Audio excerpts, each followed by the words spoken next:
All right, let's go forward 3. Water is really powerful, so if you get in it and you don't have a PFD, it's going to be really hard for you to swim out, and that's where you're going to get yourself in trouble. Right turn.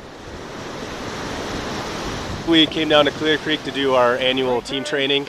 We've got 3 new guys added to the team this year, so we've got a certain curriculum that we have to keep basically to get them to the standards that we need them to be on the team. And then we also just have the team members as well, refreshing on the skills that they've learned in the past. We've added boat ops to our team, so we split into 2 groups. We have one going boat ops, and another one's just working with the new guys and getting them familiar with the skills. When we're getting in the water, we always start with our defensive floats, and what that is basically we're just floating down the river on our backs, and that's a defensive maneuver that we have in case that something wrong happens with us, and that's also what we instruct to someone who is in the river. It's the safest way to move throughout the river, and it teaches the guys to watch the river and look at its orientation and start to learn what they're looking for, what is bad, what is good, and how to get themselves to a safe area of refuge.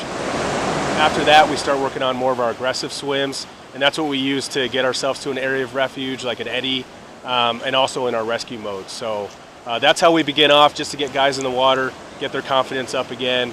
We have the crews go down, and they have to swim to each eddy as they make their way down the river, because that may be assignment that they're given to look for someone that may have fallen into the river, but it's also a good area for them to realize, okay, this is where I can go and take a break.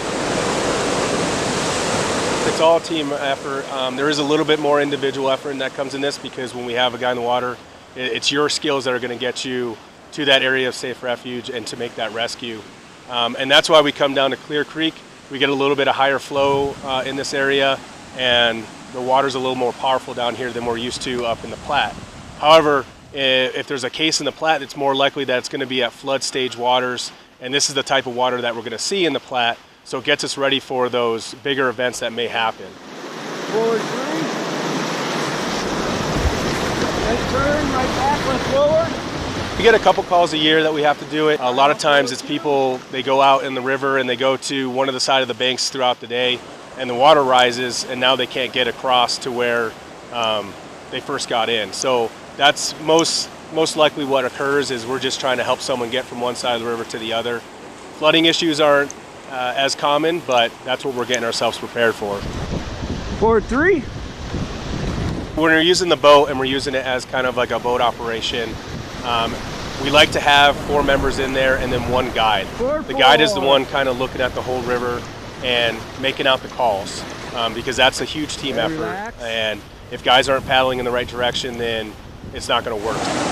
So you see people just tubing down the river. They're not wearing PFDs, they're having a good time. And the biggest thing is, remember that water is really powerful. So anytime by the river's edge, you just want to have a PFD on you, because you just don't know what's going to happen.